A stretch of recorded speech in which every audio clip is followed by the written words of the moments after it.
ಪ್ರೀತಿ, ಕಾಳಜಿ, ವಿಶ್ವಾಸ ಅದೇನೇ ಆದರೂ ಕೂಡ ಅದು ಎಂಥ ಪ್ರೀತಿ ತೋರಿಸಿದ್ರು ಕೂಡ ತಾಯಿ ಪ್ರೀತಿ ಮುಂದೆ ಎಲ್ಲವೂ ಕೂಡ ಶೂನ್ಯರೇ. ಹೆತ್ತ ಮಗನೇ ಒಂದು ಕಡೆ ತಾಯಿಗೆ ಅತ್ಯಾಚಾರ ಮಾಡ್ತಾನೆ ಅಂತಂದ್ರೆ ಸಮಾಜ ಎಲ್ಲಿ ಹೋಗ್ತಾ ಇದೆ ಸ್ವಾಮಿ? ಹಾಗಾದ್ರೆ ಇದು ನಿಜವಾಗ್ಲೂ ಕೂಡ ಇಡೀ ಸಮಾಜವೇ ಒಂದು ಕಡೆ ತಲೆ ತಗ್ಗಿಸುವಂತ ಒಂದು ಘಟನೆ. ತಾಯಿಯನ್ನ ಎಳೆದೊಯ್ದು ತಿಪ್ಪೆಯಲ್ಲಿ ಅತ್ಯಾಚಾರ ಮಾಡ್ತಾನೆ. ಹೆತ್ತ ತಾಯಿಯನ್ನೇ ಒಂದು ಕಡೆ ಅತ್ಯಾಚಾರವನ್ನ ಮಾಡುವಂತ ಮಕ್ಕಳು ಇದ್ದಾರೆ ಅಂತಂದ್ರೆ ನಿಜವಾಗ್ಲೂ ಕೂಡ ನಾಚಿಕೆ ಆಗಬೇಕು. ಇವರ ಜನ್ಮಕ್ಕೆ ಬೆಂಕಿ ಹಾಕ ನಿಜವಾಗ್ಲೂ ಕೂಡ ಅನ್ಸುತ್ತೆ. ಇಂಥ ಸುದ್ದಿಗಳನ್ನ ಓದೋಕೆ ಒಂದಿಷ್ಟು ಮೈಯೆಲ್ಲ ಬೆಂಕಿ ಆಗಿಬಿಡ್ತಾ ಇದೆ. ನಿಜವಾಗ್ಲೂ ಕೂಡ ಇವನು ಮನುಷ್ಯನೇ ಅಲ್ಲ, ಇವನು ರಾಕ್ಷಸ, ಇವನು ಮನುಷ್ಯರ ಜಾತಿಗೆ ಹುಟ್ಟಿದಲ್ಲ ಇವನು. ಇಂಥ ಮಗ ಏನಾದರೂ ಹುಟ್ಟುತ್ತಾನೆ ಅಂತ ಗೊತ್ತಾಗಿದ್ರೆ ತಾಯಿ ಅವತ್ತೇ ಕತ್ತಿಸಿಗೆ ಸಾಯಿಸ್ಬಿಡ್ಬೇಕಾಗಿತ್ತು ಇಂಥವರನ್ನ. ಪ್ರಳಯ ಫಿಕ್ಸ್ ಆಗೋದು ಸಮಾಜದಲ್ಲಿ ಒಂದು ಕಡೆ ಗಮನಿಸ್ತಾ ಹೋದಾಗ ಪಾಪದ ಕೊಡ ತುಂಬೋಗ್ಬಿಟ್ಟಿದೆ ಸೋಮಯ್ಯ. ಪಾಪದ ಕೊಡ ನಿಜವಾಗ್ಲೂ ಕೂಡ ತುಂಬೋಗ್ಬಿಟ್ಟಿದೆ. ಹಾಯ್ ಹಲೋ ನಮಸ್ಕಾರ, ರೆಬಲ್ ಟಿವಿಯ ವಿಶೇಷ ಕಾರ್ಯಕ್ರಮಕ್ಕೆ ಸ್ವಾಗತ. ನಾನು ಸಿರಾಜ್ ವಾಲಿಕಾರ್. ಹೆತ್ತ ತಾಯಿ ಪ್ರೀತಿ, ಕಾಳಜಿ, ವಿಶ್ವಾಸ ಅದೇನೇ ಆದರೂ ಕೂಡ ಅದು ಎಂಥ ಪ್ರೀತಿ ತೋರಿಸಿದ್ರು ಕೂಡ ತಾಯಿ ಪ್ರೀತಿ ಮುಂದೆ ಎಲ್ಲವೂ ಕೂಡ ಶೂನ್ಯರೇ. ತಾಯಿ ಅಂತಂದಾಗ 9 ತಿಂಗಳು ಹೆತ್ತು ಹೊತ್ತು ಸಾಕಿ ಸಲುಹಿ ತಾಯಿ ನಮ್ಮನ್ನು ಸಾಕ್ತಾಳೆ. 9 ತಿಂಗಳು ತನ್ನ ಹೊಟ್ಟೆಯಲ್ಲಿ ಇಟ್ಕೊಂಡು ಮಕ್ಕಳನ್ನು ಸಾಕಿ ಒಂದು ಕಡೆ ಅದ್ಭುತವಾದಂಥ ಪ್ರೀತಿ ರೀ. ತಾಯಿಯ ಪ್ರೀತಿಯ ನಿಷ್ಕಲ್ಮಶವಾದಂಥ ಪ್ರೀತಿ ಕಣ್ರಿ, ನಾವೆಲ್ಲರೂ ಕೂಡ ಅಂದ್ಕೊಳ್ತೀವಿ. ಆದರೆ ಹೆತ್ತ ಮಗನೇ ಒಂದು ಕಡೆ ತಾಯಿಗೆ ಅತ್ಯಾಚಾರ ಮಾಡ್ತಾನೆ ಅಂತಂದರೆ ಸಮಾಜ ಎಲ್ಲಿ ಹೋಗ್ತಾ ಇದೆ ಸ್ವಾಮಿ? ಹಾಗಾದರೆ ನೋಡಿ ಎಂಥ ಪರಿಸ್ಥಿತಿ, ಎಂಥ ಕತೆ ಇದು ಅಂತಂದರೆ ನಿಜವಾಗ್ಲೂ ಕೂಡ ನಾಚಿಕೆ ಆಗಬೇಕು ಇವನಿಗೆ. ಮಗ ಅನ್ನೋದಲ್ಲ ಇವನು, ರಾಕ್ಷಸ ಇವನು. ಅದು ಯಾವ ಕಾಮದೃಷ್ಟಿಯಿಂದ ನೋಡೋದೋ ಗೊತ್ತಿಲ್ಲ, ತಾಯಿ ಮೇಲೇ ಅತ್ಯಾಚಾರ ಮಾಡೋದಕ್ಕೆ ಒಂದು ಕಡೆ ಮುಂದಾಗ್ತಾನೆ ಅಂತಂದರೆ ಇದು ನಿಜವಾಗ್ಲೂ ಕೂಡ ಇಡೀ ಸಮಾಜವೇ ಒಂದು ಕಡೆ ತಲೆ ತಗ್ಗಿಸುವಂಥ ಒಂದು ಘಟನೆ. ಇಡೀ ಸಮಾಜವೇ ತಲೆ ತಗ್ಗಿಸುವಂಥ ಘಟನೆ ಕಣ್ರಿ. ನೋಡಿ ಈ ದೃಶ್ಯದಲ್ಲಿ ಏನು ಕಾಣಿಸ್ತಾ ಇದ್ದಾನಲ್ಲ ಇವನ ಹೆಸರು ಅಶೋಕ್ ಅಂತ. 2024 ಆಗಸ್ಟ್ 5ನೇ ತಾರೀಕು ಈ ಒಂದು ಕೇಸ್ ದಾಖಲಾಗುತ್ತೆ. ಸೊ ಚಿಕ್ಕಬಳ್ಳಾಪುರ ಜಿಲ್ಲೆಯಲ್ಲಿ ಈ ಒಂದು ಘಟನೆ ನಡೆಯುತ್ತೆ. ತಾಯಿಯನ್ನು ಎಳೆದೊಯ್ದು ತಿಪ್ಪೆಯಲ್ಲಿ ಅತ್ಯಾಚಾರ ಮಾಡ್ತಾನೆ. ನಿಜವಾಗ್ಲೂ ಕೂಡ ಇವನನ್ನು ಸುಮ್ಮನೆ ಬಿಡಬಾರ್ದಾಗಿತ್ತು. ಈ ಕೇಸ್ ದಾಖಲಾಗ್ತಿದ್ದ ಹಾಗೆ ಒಂದು ಕಡೆ ಪೊಲೀಸರು ತನಿಖೆಯನ್ನು ಮಾಡ್ತಾರೆ. ತನಿಖೆ ಆಗ್ತಾ ಇದ್ದ ಹಾಗೆ ನಿನ್ನೆ ಒಂದಿಷ್ಟು ಈ ಕೇಸ್ಗೆ ಸಂಬಂಧಪಟ್ಟ ಹಾಗೆ ನ್ಯಾಯಾಧೀಶರು ನ್ಯಾಯವನ್ನು ದೊರಕಿಸುವಂಥ ಕೂಡ ಕೆಲಸವನ್ನು ಮಾಡ್ತಾರೆ. ನೋಡಿ ಆ ತಾಯಿಗೆ ಇದೀಗ ಒಂದು ಕಡೆ ಗಮನಿಸ್ತಾ ಹೋದರೆ ಮಗನನ್ನು ಜೀವಾವಧಿ ಶಿಕ್ಷೆಯನ್ನು ಕೊಟ್ಟಿದ್ದಾರೆ. ಇದು ಕೇವಲ ಅವತ್ತೇ ಏನಾದರೂ ಆಗಿದ್ರೆ ಆಗಸ್ಟ್ 2024 ಏನು 5ನೇ ತಾರೀಕು ಈ ಕೇಸ್ ಆಗುತ್ತೆ, ಒಂದು ಕಡೆ ದಾಖಲಾಗುತ್ತೆ, ಮಾರನೇ ದಿನನೇ ಇವನಿಗೆ ಜೀವಾವಧಿ ಶಿಕ್ಷೆ ಕೊಡಬೇಕಾಗಿತ್ತು. ಅಥವಾ ಇಲ್ಲ ಅಂತಂದರೆ ಇವನ ಮೇಲೆ ಸಾರ್ವಜನಿಕವಾಗಿ ಬಿಟ್ಬಿಡಬೇಕಾಗಿತ್ತು. ಸಾರ್ವಜನಿಕರು ಯಾವ ರೀತಿಯಾದಂಥ ನಿರ್ಧಾರವನ್ನು ಕೈಗೊಳ್ಳುತ್ತಾರೆ ಸಾರ್ವಜನಿಕರಿಗೆ ಬಿಡಬೇಕಾಗಿತ್ತು. ಇಂಥ ಪರಿಸ್ಥಿತಿ ರೀ, ಇಂಥ ಸಮಾಜದಲ್ಲಿ ನಾವು ಬದುಕ್ತಾ ಇದ್ದೀವಿ ಸ್ವಾಮಿ. ಹೆತ್ತ ತಾಯಿಯನ್ನೇ ಒಂದು ಕಡೆ ಅತ್ಯಾಚಾರವನ್ನು ಮಾಡುವಂಥ ಮಕ್ಕಳು ಇದ್ದಾರೆ ಅಂತಂದರೆ ನಿಜವಾಗ್ಲೂ ಕೂಡ ನಾಚಿಕೆ ಆಗಬೇಕು. ಇವರ ಜನ್ಮಕ್ಕೆ ಬೆಂಕಿ ಹಾಕ ಈ ನಿಜವಾಗ್ಲೂ ಏನ್ರಿ ಮಾಡೋದಕ್ಕೆ ಏನು ಕಥೆನೋ ಗೊತ್ತಿಲ್ಲ, ಅದು ಯಾವ ದೃಷ್ಟಿಯಿಂದ ನೋಡ್ತಾರೋ ಗೊತ್ತಿಲ್ಲ. ಅದೇ ಗರ್ಭದಿಂದ ಹುಟ್ಟಿದಂಥ ಮಕ್ಕಳು, ಅದೇ ಗರ್ಭದಿಂದ ಹುಟ್ಟಿದಂಥ ಮಕ್ಕಳು ಒಂದು ಕಡೆ ಆ ಗರ್ಭಕ್ಕೆ ಒಂದು ಕಡೆ ಏನ್ರಿ ಇದು? ಎಂಥ ಪರಿಸ್ಥಿತಿ, ಎಂಥ ಸಮಾಜ ನಿಜವಾಗ್ಲೂ ಕೂಡ ಅನಿಸುತ್ತೆ. ಇಂಥ ಸುದ್ದಿಗಳನ್ನು ಓದೋಕ್ಕೆ ಒಂದಿಷ್ಟು ಮೈಯೆಲ್ಲ ಬೆಂಕಿ ಆಗಿಬಿಡ್ತಾ ಇದೆ. ಏನು ಮಾಡೋದು? ಇಂಥ ಕಾಮುಕರು, ಇಂಥ ಸಮಾಜದಲ್ಲೇ ಇವರು ಸಮಾಜಕ್ಕೆ ಒಂದು ರೀತಿಯಾದಂಥ ಮಾರಕರು. ಇವರು ಸಮಾಜದಲ್ಲಿ ಬದುಕುವಂಥ ಹಕ್ಕೇ ಇಲ್ಲ ಇವರಿಗೆ. ತಾಯಿ ಅಂತಂದರೆ ಏನು ಅಂದ್ಕೊಂಡಿದ್ದಾರೋ? ತಾಯಿ ಅಂತಂದಾಗ ಆ ಸರ್ವಸ್ವ, ಪ್ರೀತಿ, ವಿಶ್ವಾಸ ಗಮನಿಸ್ತಾ ಹೋದಾಗ ನಿಜವಾಗ್ಲೂ ಕೂಡ ಮಕ್ಕಳು ಬೇಕು ಅನ್ನುವಂಥ ಕಾರಣದಿಂದಾಗಿ ಅದೆಷ್ಟು ದೇವರುಗಳಿಗೆ ಹರಕೆಯನ್ನು ಹೊತ್ತಾರೆ.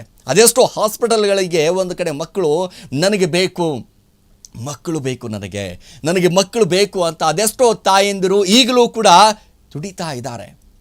ಅಯ್ಯೋ ನನಗೆ ಮಕ್ಕಳಾಗಿಲ್ಲಲ್ಲ, ಗಂಡಾದರೂ ಪರವಾಗಿಲ್ಲ, ಹೆಣ್ಣಾದರೂ ಪರವಾಗಿಲ್ಲ, ನನಗೆ ಮಕ್ಕಳಿಲ್ಲ ಅಂತ ಅದೆಷ್ಟೋ ದೇವಸ್ಥಾನಗಳಿಗೆ ಹರಕೆಯನ್ನು ಹೊತ್ತಾ ಇದ್ದಾರೆ. ಆದರೆ ಅಂಥ ತಾಯಿ ಹೊಟ್ಟೆಯಲ್ಲಿ ಹುಟ್ಟಿದಂಥ ಒಂದು ಮಕ್ಕಳು ಇದೀಗ ನಿಜವಾಗ್ಲೂ ಕೂಡ ಇವನು ಮನುಷ್ಯನೇ ಅಲ್ಲ, ಇವನು ರಾಕ್ಷಸ, ಇವನು ಮನುಷ್ಯರ ಜಾತಿಗೆ ಹುಟ್ಟಿದಲ್ಲ ಇವನು. ನಿಜವಾಗ್ಲೂ ಕೂಡ ಗಮನಿಸ್ತಾ ಹೋದರೆ ಹೆತ್ತ ತಾಯಿಯನ್ನೇ ಒಂದು ಕಡೆ ಅತ್ಯಾಚಾರ ಮಾಡ್ತಾನೆ ಅಂತಂದರೆ ನಿಜವಾಗ್ಲೂ ಇವನ ಮನಸ್ಥಿತಿ ಎಂಥ ಕೆಟ್ಟದು ಸ್ವಾಮಿ. ಹಾಗಾದರೆ ಎಂಥ ಕೆಟ್ಟದು ಇವನು. ಹೆಸರು ಮಾತ್ರ ಅಶೋಕ ಅಂತ.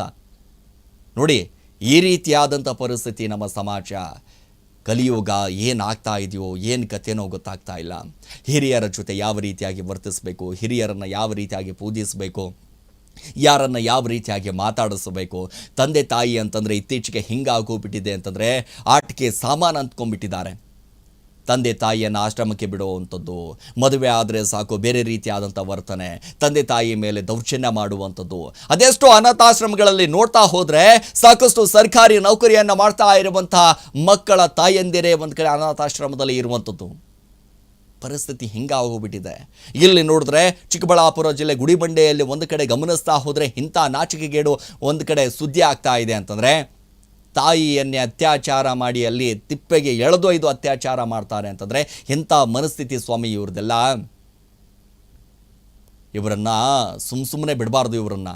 ಹೌದು, ಇವತ್ತೆಲ್ಲ ಸರಿ, ನಾಳೆ ಒಂದು ಕಡೆ ಸರಿ ಹೋಗ್ತಾರೆ ಅನ್ನುವಂಥ ಕಾರಣದಿಂದಾಗಿ ಅಲ್ಲ, ಇವರು ಯಾವ ರೀತಿಯಾದಂಥ ಮನಸ್ಥಿತಿ ರೀ ಇವ್ರದ್ದು. ಅದು ಏನು ಅಂದ್ಕೊಳ್ತಾರೋ ಗೊತ್ತಿಲ್ಲ ಅಲ್ವಾ.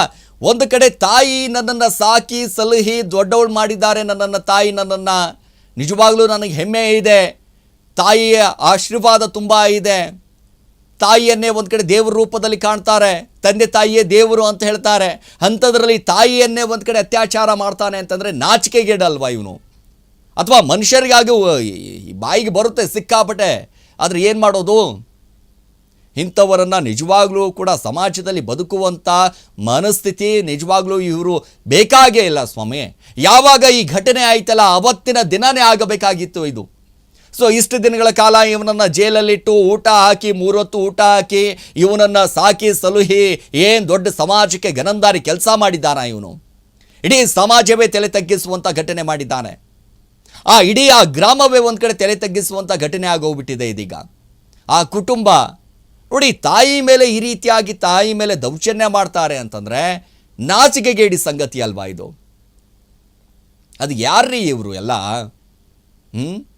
ಇಂಥ ಮಗ ಏನಾದರೂ ಹುಟ್ಟುತ್ತಾನೆ ಅಂತ ಗೊತ್ತಾಗಿದ್ರೆ ತಾಯಿ ಅವತ್ತೇ ಕತ್ತಿಸಿಗೆ ಸಾಯಿಸಿಬಿಡಬೇಕಾಗಿತ್ತು ಇಂಥವರನ್ನು. ಅಯ್ಯೋ, ನನ್ನ ಹೊಟ್ಟೆಯಲ್ಲಿ ಹುಟ್ಟಿ ನನ್ನನ್ನೇ ನೀನು ಈ ರೀತಿಯಾಗಿ ಒಂದು ಕಡೆ ಹಿಂಸೆ ಕೊಡ್ತೀಯಲ್ಲಪ್ಪ ನೀನು. ತಾಯಿಗೆ ಏನಾದರೂ ಗೊತ್ತಾಗ್ಬಿಟ್ಟಿದ್ರೆ ಈ ಅಶೋಕ ಹಿಂಗೆ ಮಾಡ್ತಾ ಇದ್ದಾನೆ ಅನ್ನೋವಂಥದ್ದು ಒಂದು ಕಡೆ ಏನಾದರೂ ತಾಯಿಗೆ ಗೊತ್ತಿದ್ರೆ ಅವತ್ತಿನ ದಿನಾನೇ, ಹುಟ್ಟಿದ ಮಾರನೇ ದಿನಾನೇ ಇವರನ್ನು ಅವತ್ತೇ ಕೊಂದು ಬಿಡಬೇಕಾಗಿತ್ತು. ತಾಯಿ ಮೇಲೆ ಇರುವಂಥ ಪ್ರೀತಿ, ತಾಯಿ ಮೇಲೆ ಇರುವಂಥ ಕಾಳಜಿ ಅದೆಷ್ಟೋ ದೇವರನ್ನು ಹೋಲಿಸಿದ್ರೂ ಕೂಡ ಆಗೋದಿಲ್ಲ ಸ್ವಾಮಿ. ತಾಯಿಯನ್ನು ನಾವು ಎಷ್ಟು ಪ್ರೀತಿಸ್ತೀವಿ, ಪೂಜಿಸ್ತೀವಿ, ಎಂತೆಷ್ಟ ಗೌರವಿಸ್ತೀವಿ, ಆದರೆ ಇವನ ಕಣ್ಣಲ್ಲಿ ಅದು ಯಾವ ದೃಷ್ಟಿಯಿಂದ ನೋಡೋದು ನಾವು ಗೊತ್ತಿಲ್ಲ. ತಿಪ್ಪೆಯಲ್ಲಿ ಎಳೆದೊಯ್ದು ಇವನ ಕಡೆ ಅತ್ಯಾಚಾರ ಮಾಡ್ತಾನೆ ಅಂತಂದರೆ ಎಂಥ ಮನಸ್ಥಿತಿಯಲ್ಲಿ ಬದುಕ್ತಾ ಇದ್ದ ಅಂತ ಇವನು. ದಿನ ಬೆಳಗಾದರೆ ಇಂಥ ಒಂದು ಘಟನೆಗಳು. ಸಮಾಜ ಎಲ್ಲಿ ಹೋಗ್ತಾ ಇದೆ ಗೊತ್ತಾಗ್ತಾ ಇಲ್ಲ. ಕಲಿಯುಗ ಏನು ಮೋಸ್ಟ್ಲಿ ನನಗನ್ಸೋ ಮಟ್ಟಿಗೆ ಒಂದು ಕಡೆ ಪ್ರಳಯ ಆಗೋದು ಫಿಕ್ಸ್ ಆಗೋಗ್ಬಿಟ್ಟಿದೆ. ಪ್ರಳಯ ಫಿಕ್ಸ್ ಆಗೋದು ನೋಡಿ, ಈ ರೀತಿಯಾದಂಥ ಘಟನೆಗಳು ಆದಂಥ ಸಂದರ್ಭದಲ್ಲಿ ಸಮಾಜದಲ್ಲಿ ಒಂದು ಕಡೆ ಗಮನಿಸ್ತಾ ಹೋದಾಗ ಈ ಪಾಪದ ಕೊಡ ತುಂಬೋಗ್ಬಿಟ್ಟಿದೆ ಸ್ವಾಮಿ. ಪಾಪದ ಕೊಡ ನಿಜವಾಗ್ಲೂ ಕೂಡ ತುಂಬೋಗ್ಬಿಟ್ಟಿದೆ. ಪಾಪ ಒಂದು ಕಡೆ ಹಿಂಗಾಗ್ತಾ ಇದೆ ಅಂತಂದರೆ ಸಮುದ್ರ ರೀತಿ ತೇಲ್ತಾ ಇದೆ. ಪಾಪ ಅಷ್ಟರ ಮಟ್ಟಿಗೆ ಆಗ್ತಾ ಇದೆ. ಎಲ್ಲೋ ಕೂಡ ಒಂದು ಕಡೆ ಒಳ್ಳೆ ಕೆಲಸ ಮಾಡಬೇಕು, ಬೇರೆಯವರನ್ನು ಒಳ್ಳೆಯಾಗಿ ನೋಡ್ಕೋಬೇಕು, ಬೇರೆಯವರ ಬಗ್ಗೆ ಯಾವುದೇ ರೀತಿಯಾಗಿ ಅಸೂಹೆ ಇರಬಾರ್ದು ಅನ್ನುವಂಥದ್ದೇನಿಲ್ಲ. ಈ ಕಲಿಯುಗದಲ್ಲಿ ಒಂದು ಕಡೆ ಏನಾಗ್ತಾ ಇದೆಯೋ ಗೊತ್ತಿಲ್ಲ. ತಾಯಿಯ ಮೇಲೆ ಅತ್ಯಾಚಾರ ಮಾಡ್ತಾ ಇದ್ದಾರೆ ಅಂತಂದರೆ ನಿಜವಾಗ್ಲೂ ಎಂಥ ಪರಿಸ್ಥಿತಿಯಲ್ಲಿ, ಎಂಥ ಸಮಸ್ಯೆಗಳಲ್ಲಿ ಏನು ಕತೆ ಗೊತ್ತಾಗ್ತಾ ಇಲ್ಲ. ಪ್ರಳಯ ಆಗೋದಂತರೂ ಫಿಕ್ಸು ಸ್ವಾಮಿ.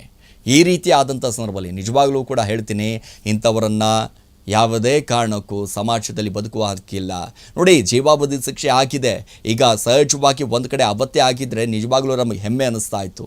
ಬಟ್ ಇಷ್ಟು ದಿನಗಳ ಕಾಲ ಬಿಟ್ಟಿದ್ದಾರಲ್ಲ, ಆಗಸ್ಟ್ 5ನೇ ತಾರೀಕು ಆಗಿರುವಂಥ ಒಂದು ಘಟನೆ ಇಲ್ಲಿವರೆಗೂ ಬಿಟ್ಟಿದ್ದಾರಲ್ಲ. ಒಂದು ರೀತಿಯಾಗಿ ಗಮನಿಸ್ತಾ ಹೋದರೆ ತನಿಖೆ ಮಾಡ್ತಾರೆ, ತನಿಖೆಯಲ್ಲಿ ಏನಾಗಿದೆ ಏನು ಕತೆ ಅನ್ನುವಂಥದ್ದು. ಈಗ ತನಿಖೆ ಮಾಡೋಕ್ಕಿಂತ ಇಂಪಾರ್ಟೆಂಟು ತಾಯಿ ಮೇಲೆ ಒಂದು ಕಡೆ ಅತ್ಯಾಚಾರವನ್ನು ಮಾಡುವಂಥ ಮನಸ್ಥಿತಿ ಆದರೂ ಹೆಂಗೆ ಬಂತು ಇವನಿಗೆ, ಅದನ್ನು ಭಾಳ ಇಂಪಾರ್ಟೆಂಟು. ಯಾಕಾದರೂ ಈ ರೀತಿಯಾದಂಥ ಮನಸ್ಥಿತಿ ಬಂತು ಇವನಿಗೆ? ಹೊಟ್ಟೆಗೆ ಅದೇನು ತಿಂತಾ ಇದ್ದೋ ಗೊತ್ತಿಲ್ಲ. ಇವನು ಹೊಟ್ಟೆಗೆ ಸರಿಯಾದಂಥ ತಿಂದಿದ್ರೆ ಈ ರೀತಿಯಾದಂಥ ಮನಸ್ಥಿತಿ ಬರ್ತಿರಲಿಲ್ಲ, ಈ ರೀತಿಯಾದಂಥ ಆಲೋಚನೆಗಳು ಅವನಲ್ಲಿ ಬರ್ತಾ ಇರಲಿಲ್ಲ. ಬಟ್ ಇದೀಗ ಈ ರೀತಿಯಾದಂಥ ಆಲೋಚನೆ ಬರ್ತಾ ಇದೆ ಅಂತಂದರೆ ಅವನು ಬೇಡ ಬಿಡಿ. ಎಸ್, ಇದಾಗಿತ್ತು ಇವತ್ತಿನ ವಿಶೇಷ. ನಿರಂತರ ಸುದ್ದಿಗೆ ನೋಡ್ತಾ ಇರಿ ರೆಬೆಲ್ ಟಿವಿ.